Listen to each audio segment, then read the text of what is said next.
Did you know that Spotlight On is completely self-funded by the team that produces it? We're looking for ways to keep the podcast self-sufficient without sacrificing the listener experience or the integrity of the show.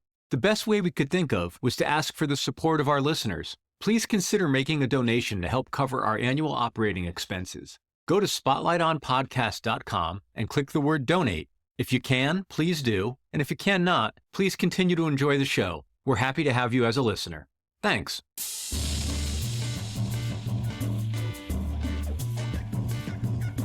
Hello and welcome to Spotlight On, the podcast where we go deep with the musicians, writers, innovators, and ideas shaping music, arts, entertainment, and culture.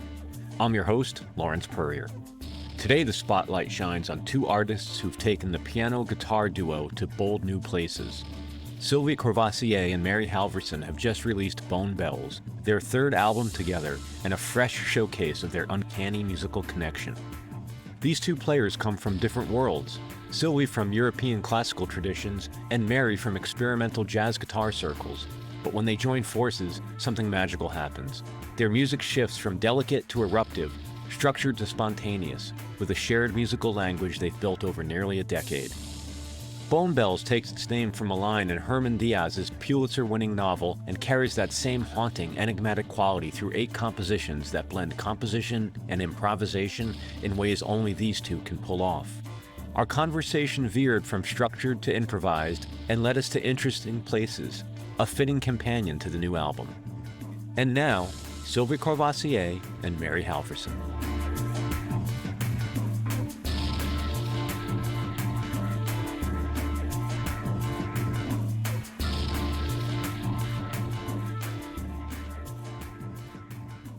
I'd like to start by asking you, Sylvie, a foundational question about the relationship.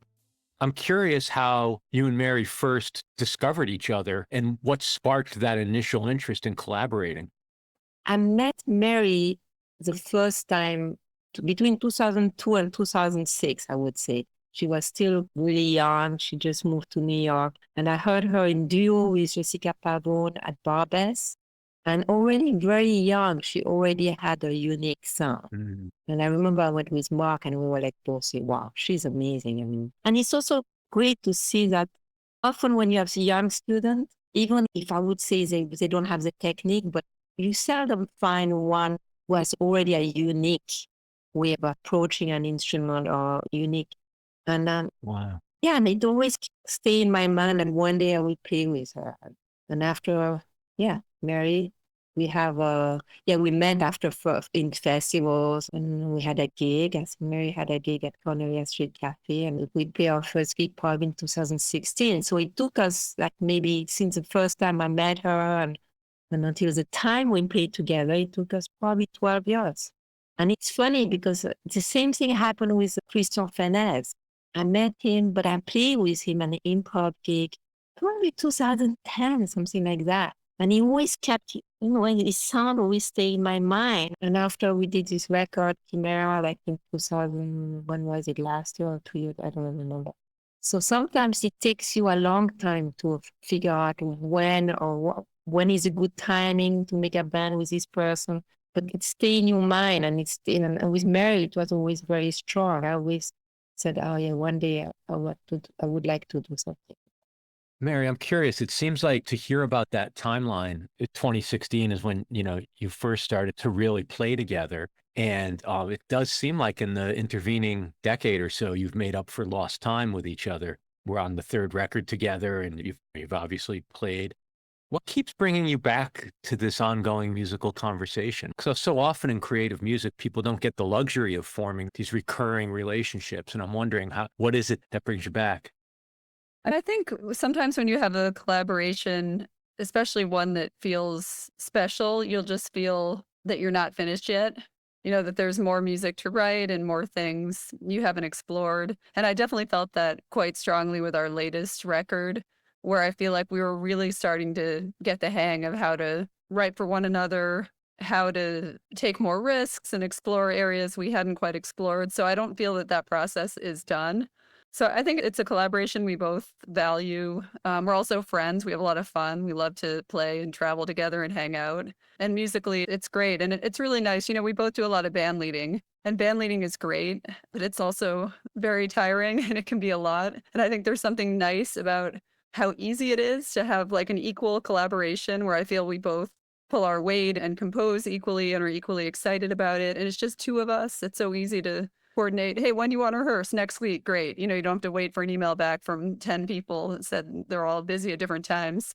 So there's something nice also about the ease of it. It's just like a really fun thing to do. And, we're still doing our other projects too. So it's something we can easily fit in. And to me, it's something I think about as ongoing and something that keeps getting better.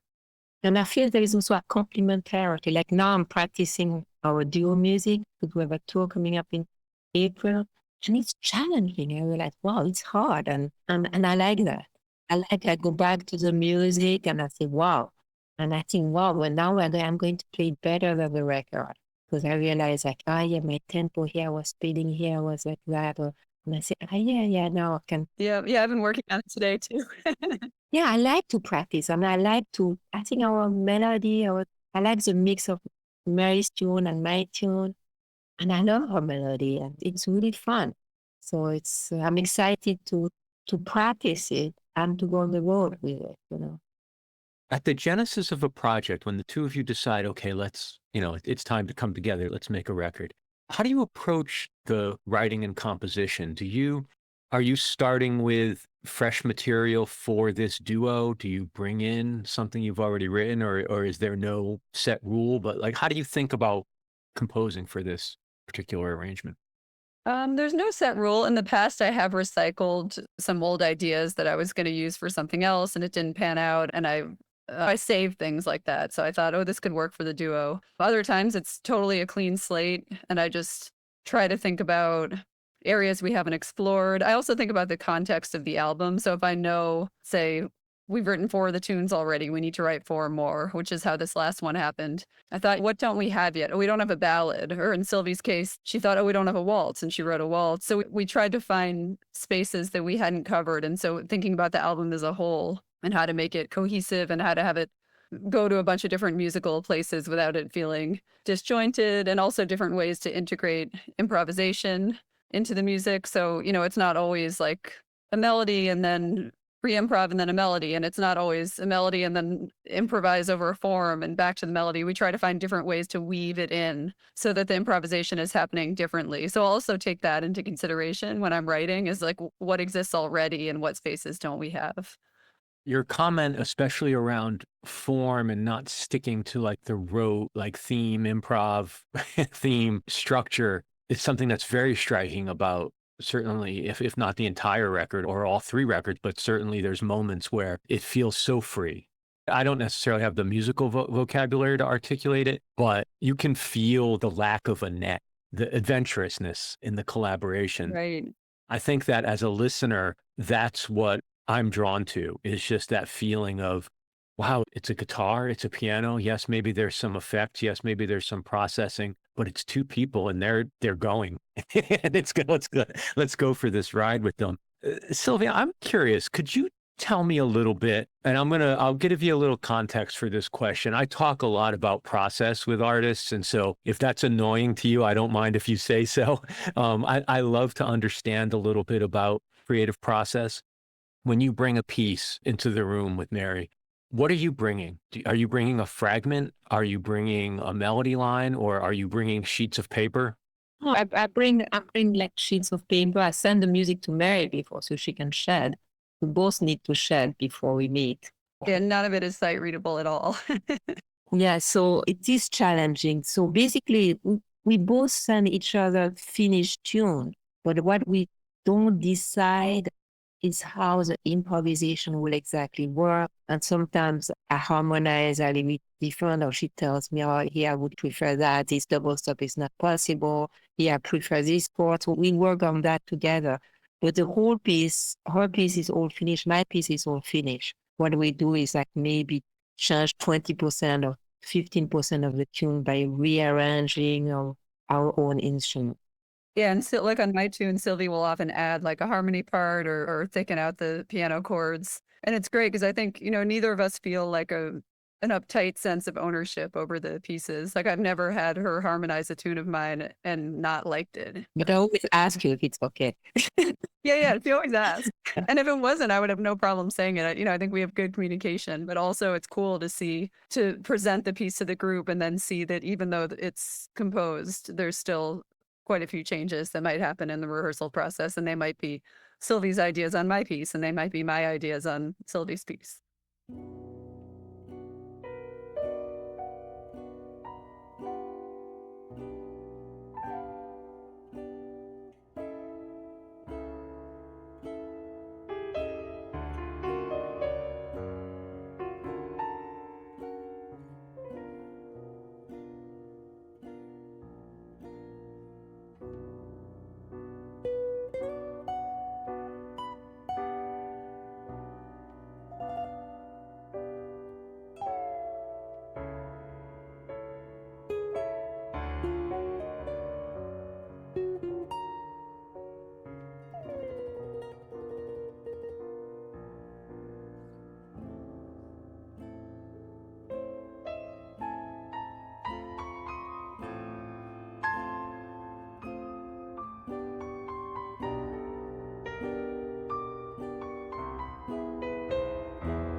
So that's the score on paper, if you will. I'm curious, Mary, if you could tell me a little about the sonic palettes that you then draw from. How collaborative is that? Or when it comes to things like choosing prepared piano versus straight piano, choosing an effect laden guitar, are you collaborating on the palette and what I'll call in air quotes like instrument choices? Because essentially that's what it comes down to, right? If you were writing for a larger ensemble, you might be writing lines for different instruments, but your different effects approaches essentially are stand-ins for instruments, I would think. Yeah, I think it depends on the piece. Like there are a couple pieces that Sylvie's written where she's specified that she wants me to do a certain effect in a certain place in the music. But other times I just do it. Or if it's extreme, I might say, hey, is that cool if I do that there? But I think, or same thing with prepared piano. On one of the pieces on this record, Folded Secret, which is a piece of mine, I didn't have any indication of prepared piano. That's just something Sylvie wanted to try. And so we tried it and we thought, hey, great, we feel it adds something to the piece. So in a way, we will decide on effects and, but sometimes it's in the moment. I might play an effect on a piece one night and not play it the next night. But in many cases, I think my effects and Sylvie's prepared piano will kind of become part of the composition. Like we'll choose moments for it, and often that'll be how we play it. And I tell the story a lot, but we did one gig in Geneva where my pedal board broke, just completely stopped working about 10 minutes into the gig. And I had to do the whole gig with no effects, which of course is possible. But we both felt like, oh, that was a drag because it really felt like something was missing. And I think that's what I realized. It's almost like a third person is missing. Yeah, it was very weird. It almost felt like, oh, I almost hadn't realized how much the effects had become part of the compositions. Much more the guitar than the piano, of the feeling. Right. Some like fancy classical hosts, they don't want me to touch a string, which is fine. We can do a gig with no preparation or no prepared. But I think with no pedal, it's much more tricky. Yeah, like we could do a totally acoustic gig, but it is nice to have these little extra, I think of them like ornamentations or just an extra layer of sound. Yeah. There's beautiful passages in some of the music as well. I don't recall if it was Bone Bells or the title track or not, but there's a beautiful little acoustic interlude that is sort of a flash of what that could be. Like it's so delicate and creates such a beautiful sort of tension and contrast with some of the other approaches that you both take.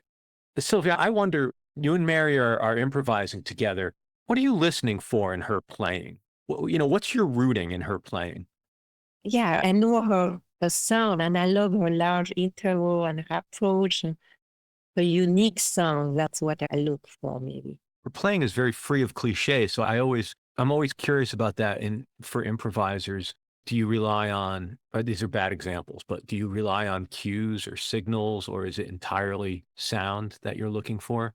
I let her surprise me, and I just love her playing, and I think we surprise each other on tour, and And I like that. And that makes me want to go on tour and wants to make more. And that's what I like about Mary. Like one gig, she will do 16 notes super fast, and the next day she will play super slow and do something totally different on the same improvised passage. And what I really don't like when I go on tour with musicians is like, yeah, last night, this passage where I did the 16 super fast, and after I did this trip that works on this passage, and the next day, this musician will try to copy what they did the day before because they knew it worked. And then that keep my envy to play. I mean, I have no interest after. I like to be stimulated and challenged. And that's why we do this work. I think we're not doing it to make money and to be famous. We do it to be challenged intellectually. And because the road is not fun. It's hard. We travel every day. We go to a place. People who don't do it, they imagine, oh yeah, that's fun. They go to Italy. Of course, it's fun to go to Italy and go to eat nice pasta, but it's really work. We travel the whole day. We do our sound check. We do it really to also the challenge to be on stage, to take risk live. And if you are with the right people, and there's not so many people I really want to be on the road with. And the older I become, the less. If I go on the road, I want to go less on the road and really shows the people I'm the same. If I do have a record, it's to try to go to work and to go on the road and needs to be challenged on stage. It's different also to be challenged in studio because but really to be live and say, okay, yesterday it was great, but today we're going to experiment with the same written material, but how can not trying to surprise the other, but just to take risk. I've talked to a lot of artists who have the point of view that the work isn't really complete until it's been performed. That the live performance element is crucial. The record is really just a snapshot in time. And oftentimes it's the snapshot when you're least familiar with the material because you haven't lived in it yet. How do you view playing live as part of the sort of artistic process beyond just going out and earning a living, which I know nobody's retiring from a duo tour of Europe. It's clearly part of a working artist's life. But how do the compositions transform, and how does your relationship with the music change once you start playing it night in, night out? Ideally, it gets better and better as you get to know it. So, I mean, I often like to record after a tour as opposed to before. It's not always possible. It really depends on the group and the project and the timing of things. I've done records where I've only played one gig with the music and done a record, and I felt it's been a great record. But there is something nice about being able to play music a lot before going into the studio. But I don't know. I guess I just think of them as totally different processes and with different goals. There's like a magic of a live show that's great, but then there's something about a studio recording where you can take the time to really perfect something and try to make like a perfect little representation of the piece. Often the versions on a recording are more compact, but I love recording too.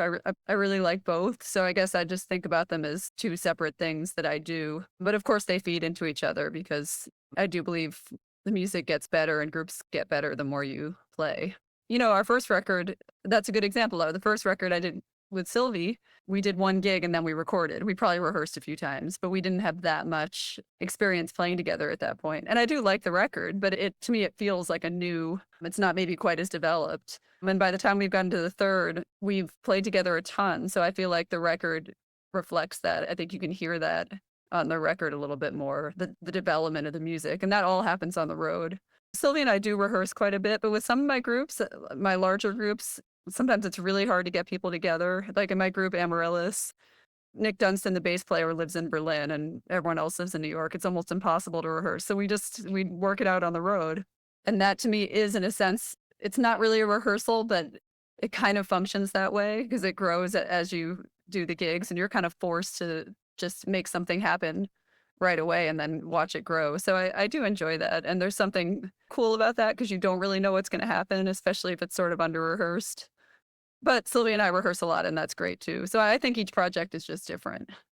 It's something that's really incredible that I'm not sure all audience members fully understand, which is just how little a lot of times musicians in jazz or creative music are able to get together to rehearse. And the level of musicianship is so high that you could be at a show and have your mind blown and learn afterwards that it was the third time everybody's been on the same stage together or something. I always get such a charge out of that. It's so impressive. Yeah, it's It's pretty amazing. I mean, just the level of musicianship everywhere, but I'm thinking about the community of people the larger community of people we work with in New York. It's like just the musicianship is ridiculous. I had that experience last week. I had a new band I put together.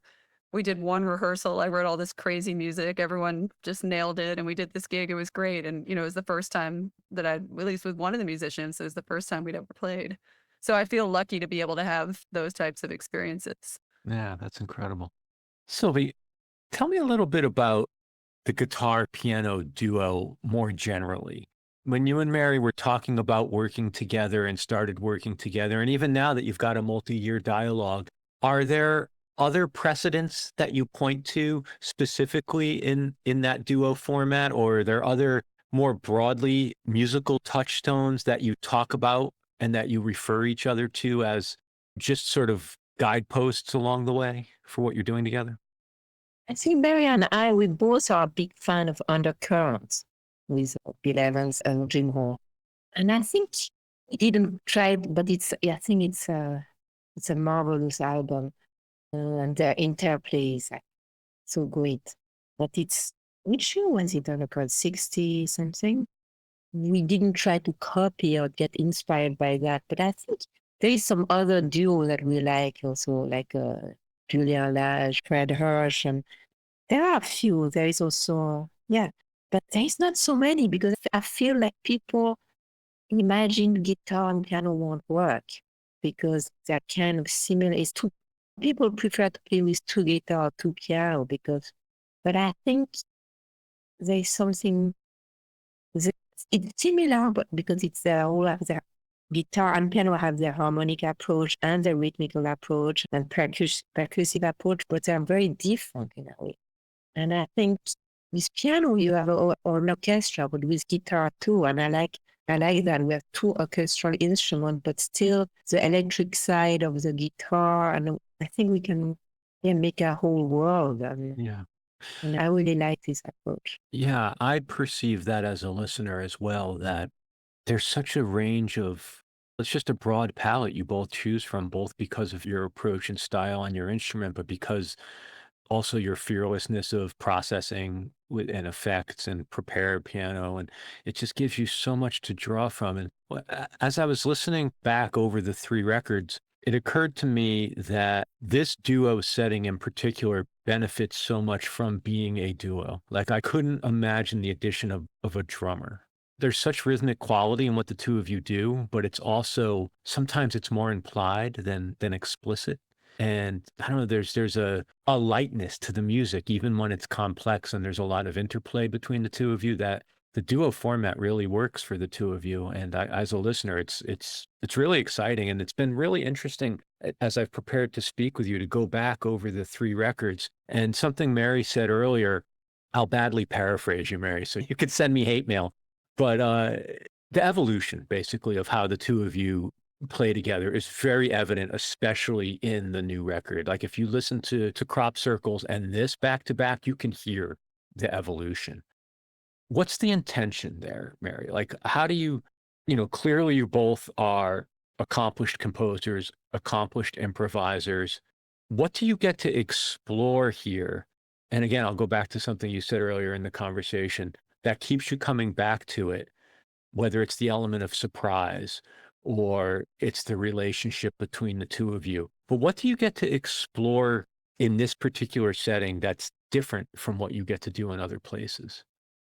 I mean, you mentioned the lack of a drummer and the fact that it's a duo, and I think those things are really important for this because we do have there's a lot of rhythm. We use a lot of rhythm in our music, but there's also an elasticity to it. I think if we're going to speed up or slow down, we can do that together. We can just listen to each other, and it feels very malleable in a sense in terms of how we approach time.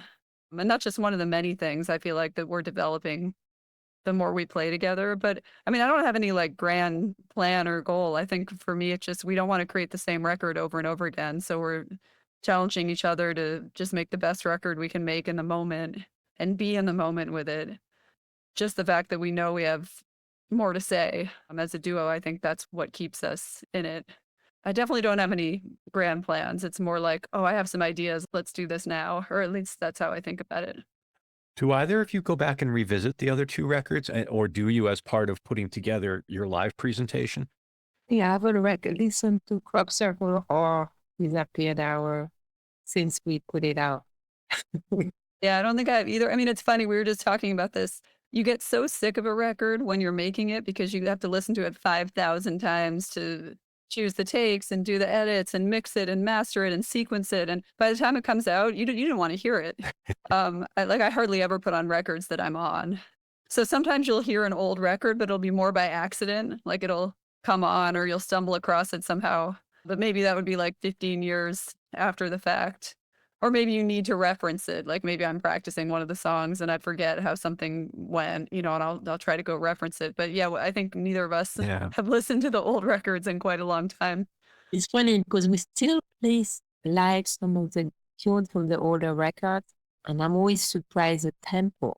If you change so much, it's faster, but not always. I think Smurfs we go even slower now. Yeah, it changes. Gets faster usually. On tunes change.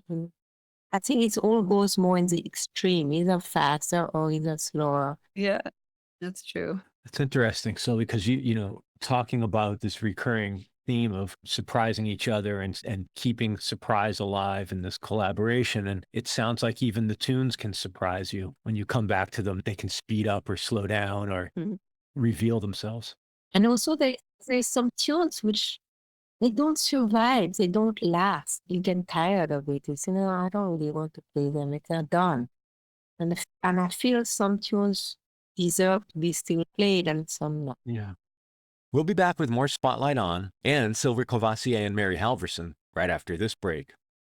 After listening to this episode, head to theToneArm.com, our new online journal covering unexpected music and culture.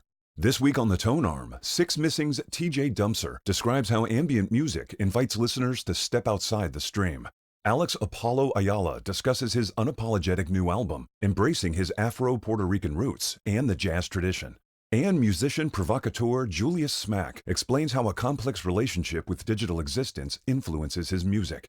You'll find all this and more on The Tone Arm. And while you're there, be sure to subscribe to our email newsletter. That's thetonearm.com. The Tone Arm, putting a needle on the cultural wax. And now, back to Spotlight On. Can you tell me a little bit about the book that inspired the title? On the one hand, as I was reading the material about the record, it references this book, Bone Bells. Or not, Trust. I'm sorry, Trust, yeah. Yeah. And then it seemed like it was also, it's not, I don't want to say not important, but it's not meant to be like a literal interpretation of a text. There's just this interesting notion around the way the novel plays with perspective and point of view, which I love also because I get to speak to both of you at the same time. And there's sort of that meta theme as well as the different perspectives you bring on this relationship and on the work. I would love to hear from both of you what you could tell me about the inspiration, obviously more specifically for this project that you got from the book, but also more generally, how does other music and other art, where do you go for inspiration? And it could be as a fan, it could be as a scholar, it could be, I'm curious what else goes in. What are the inputs that make up Mary and Sylvie? Yeah, it's a lot. I mean, it's everything in our life experience that we might find interesting.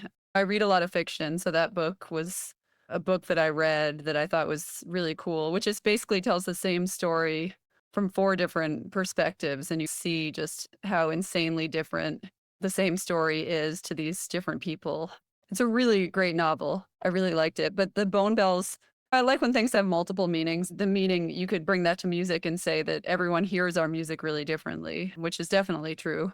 But Bone Bells was just simply a phrase from the book that I really liked. I thought it sounded cool. And it was literally talking about if bones were bells, what would that sound like? So the femur would sound different from the tibia and things like that. I thought it just had a nice ring to it. And I thought it worked with that piece. And then it just wound up as the album title. So it was almost more accidental. It's not some grand message or anything. But I tend to take inspiration from things like that, books, literature, art, live music that I go see, albums that I listen to, anything. I watch a ton of basketball. I love like just the team aspect and how all the players interact and things like that.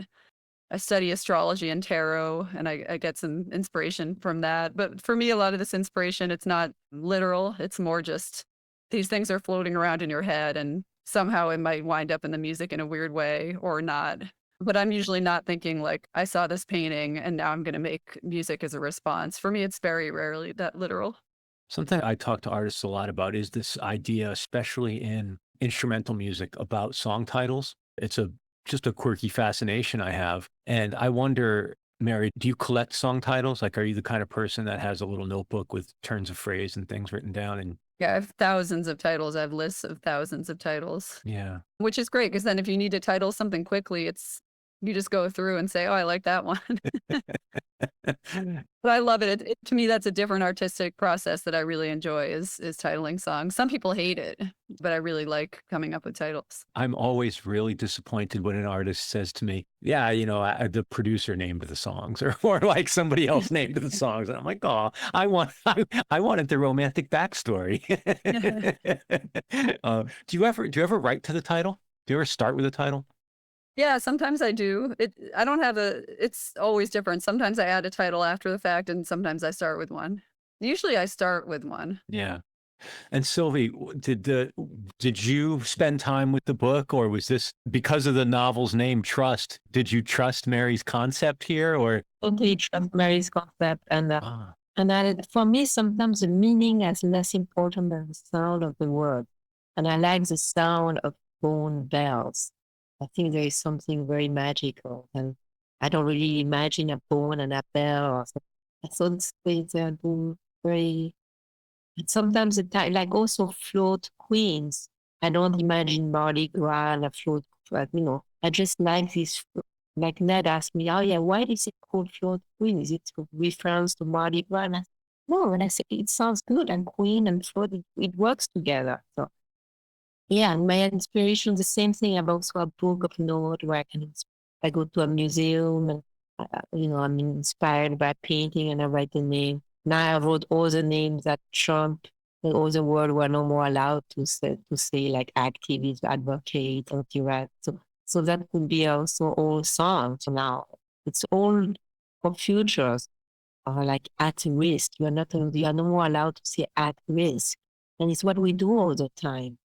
So everything we're influenced by politics, by art, by music, by books, by friendship, a bar we like, but yeah, I just hope we can still play music in the future. Yeah. In a time like this, where there is so much uncertainty, and not just here in our country, not just there in your city, it seems it's micro and macro. We're dealing with a very, very discordant time. Do you bear the burden in any particular way do you feel a specific responsibility as an artist or the artist's role? I think much more now than I ever did. I feel like we cannot be silent the way I used to be. Now I feel, look at what is happening in Afghanistan. Women cannot even talk to each other, not even play music. And I think woman is another word, of female is another word that Trump put on his list. I'm not terrorist. And I would say 95% of 90% of reacting people, they just want to put their hand in and don't want to see it. But I think our role as musicians, as people who are on stage, and even if we have a tiny little audience and it's very little people, I don't think I can do like a concert the way I used to be. Just sitting at the piano and playing my gig the best. It's really heavy on me. I'm trying to go to protests and I'm trying, but I'm worried. I'm already older, but I'm worried about climate. Climate is not even, yeah, I'm really worried about this world. And I just hope we can still play music. But I hope like we have some education, that we have some, and so I don't know exactly how we will react on the world, but I think I will talk with Mary, but I might say a few words before each concert, things I've never done before. I'm into it. even see gender diversity, identity, immigrants. All these words are disappearing. He wants to erase them from the vocabulary. He's erasing history. I don't want to say, I think Trump. No, that's not my say we're female. That's one word he wants to erase. But it's what we are. Mm. And now, yeah, this CD could be called trust because, we trust in life. And now when we recorded this album, it was before we knew what is happening now. This guy was in the government before, but I think nobody imagined the damage he's doing. The damage he did in 2 months or 1.5 months. It's more than what he did 4 years, not 4 years. So I can imagine how it can go. It's so hard to believe, like, this is what the people voted for. This is what people wanted. I think that part of it is so hard for me to understand. Yeah, but I don't think they were really aware. I think this administration want dumb people. They don't want culture.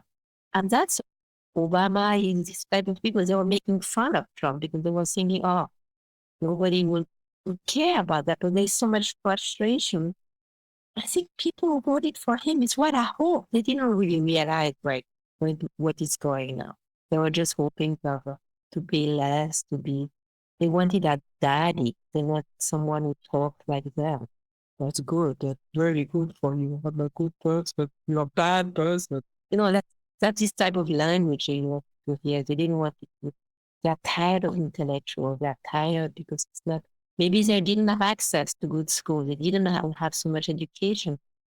And I think the mistake of the Democrat or the people more intellectual is like downsizing these people and in fact of trying to be more compassionate to them, say, hey, we didn't listen to you. We should never make fun.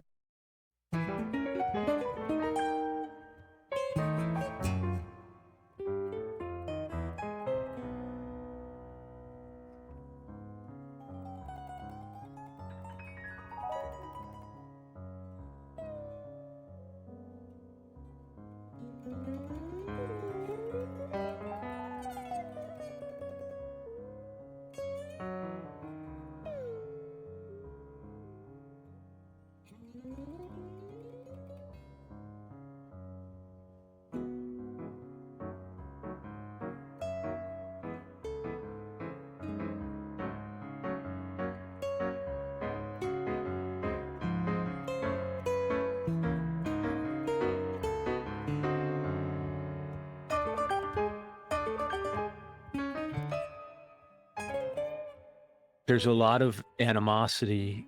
What I struggle with is the whether or not this is what people voted for. When I say out loud or I say to myself, this isn't what people voted for, what I realize is that I'm also robbing their agency and maybe intellectualism. And I'm saying it's basically me being a coastal elite saying, people couldn't actually be voting for this, rather than doing the other thing you suggested, which is saying, what is it that drove them to want to vote for this?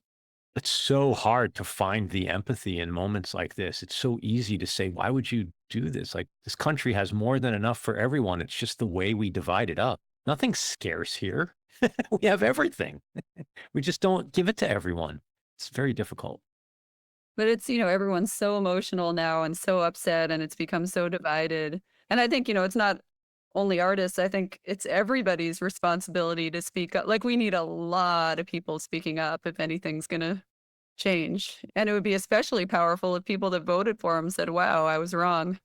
We'll see. It's like I think the thing that's really hard about this period is this is just the beginning. Like, we have no idea where we're going to be in 2 weeks, 2 months, a year. Just something in my instinct is saying that we have to speak up. My grandmother is from Switzerland. My grandfather, he died during the Second World War from cancer. He was 40 years old. And they rescued 2 Jewish brothers. They were 10 years old, and they took them in their house. And after, they live in town. They live in Bern at that time.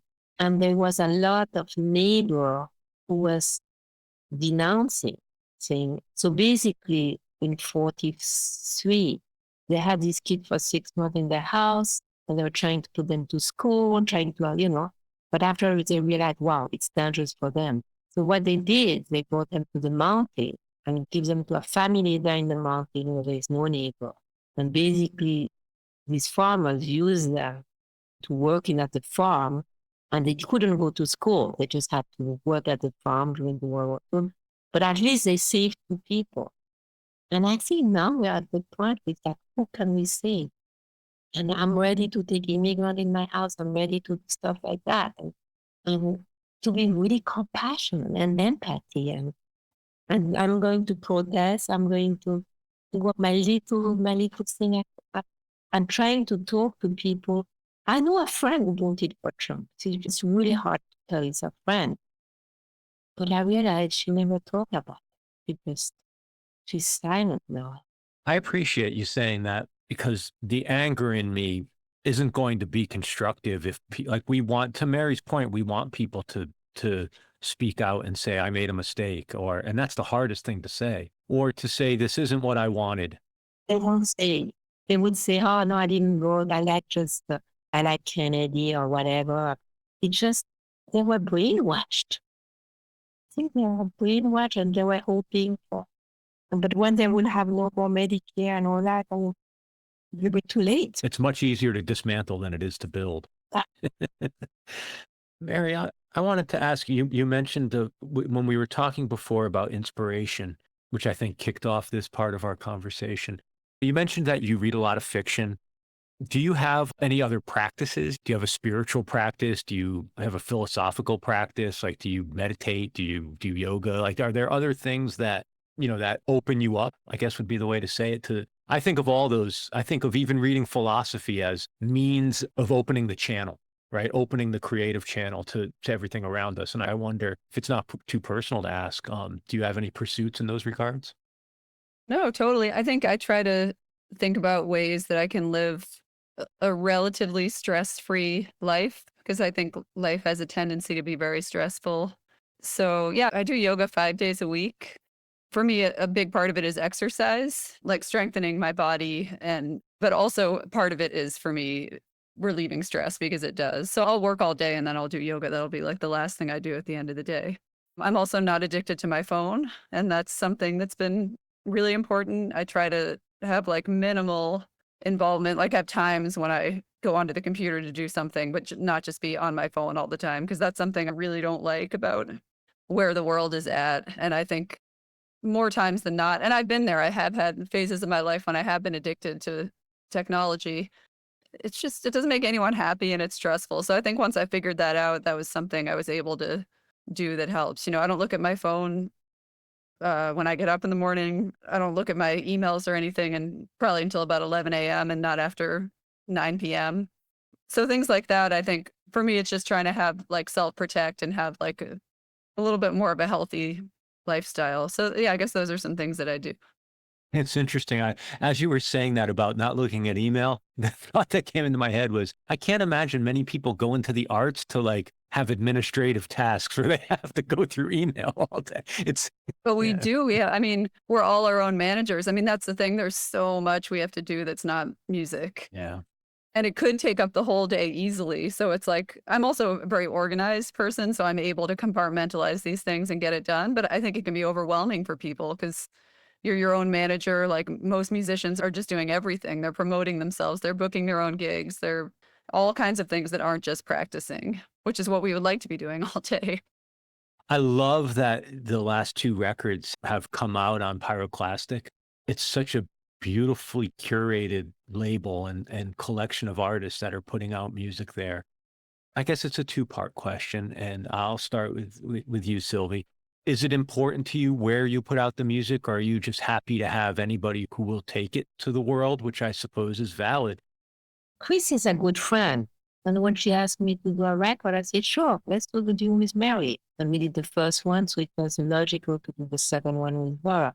Because I like to have a continuity on the same label with one project. And I think she's very well organized. I'm not organized like Mary and Chris. I can be overwhelmed easily. I can never find my email. I don't have folder. My room. You seem pretty good to me. I think you're better than 90% of people. You should probably give yourself more credit. Yeah, that's right. Like, also have aging parents, so my phone is always on because I always imagine the nursing home are telling me to come to Switzerland. I wish I had sometimes I turn off the phone for like 3 hours when I practice, and that's a luxury for me. So to be organized, yeah, we do have a lot of email. And we both have agencies. I don't have an agent in America, but in Europe we have touring agencies, so we don't look for gigs. And we are lucky to, but for young musicians, and I don't really do Instagram. I have a girlfriend who helped me to post a few things I'm ready. I realized, yeah, you can get sucked with social media or with phone, and we have to be really careful with that. And also, when I go to a restaurant, I have a friend who look at their phone and say, can we put this phone away? Drive me nuts. And Mary and I, when we were young, we didn't have cell phones. So at least we know this feeling of, but for younger people, when I play with people under 40 years old, or below 40, like 30 years old, so they always have their cell phone. I have to say, I think sometimes people in my parents' generations are even worse.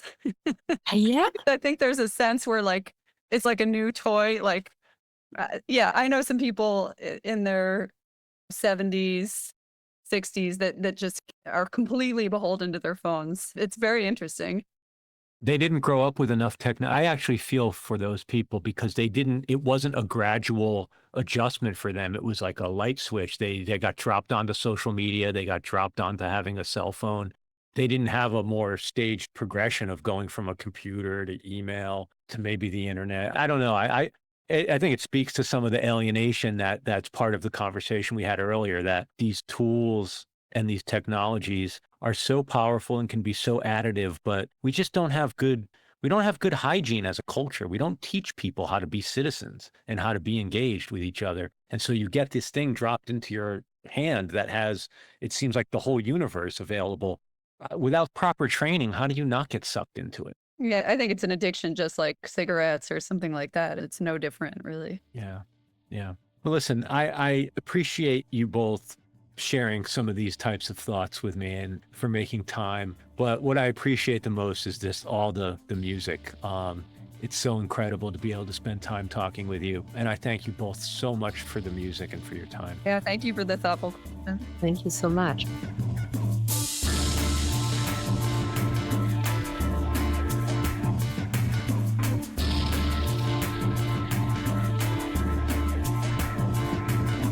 Thank you so much, Sylvie Courvoisier and Mary Halvorson. And as always, thank you for listening to Spotlight On. Spotlight On is executive produced and hosted by me, Lawrence Purrier. We're produced and marketed by Michael Donaldson. Editing and sound design is by Terry Grant. Our theme music, that's Q-Burn's Abstract Message. But the most important member of our team is you. Thank you for supporting our work.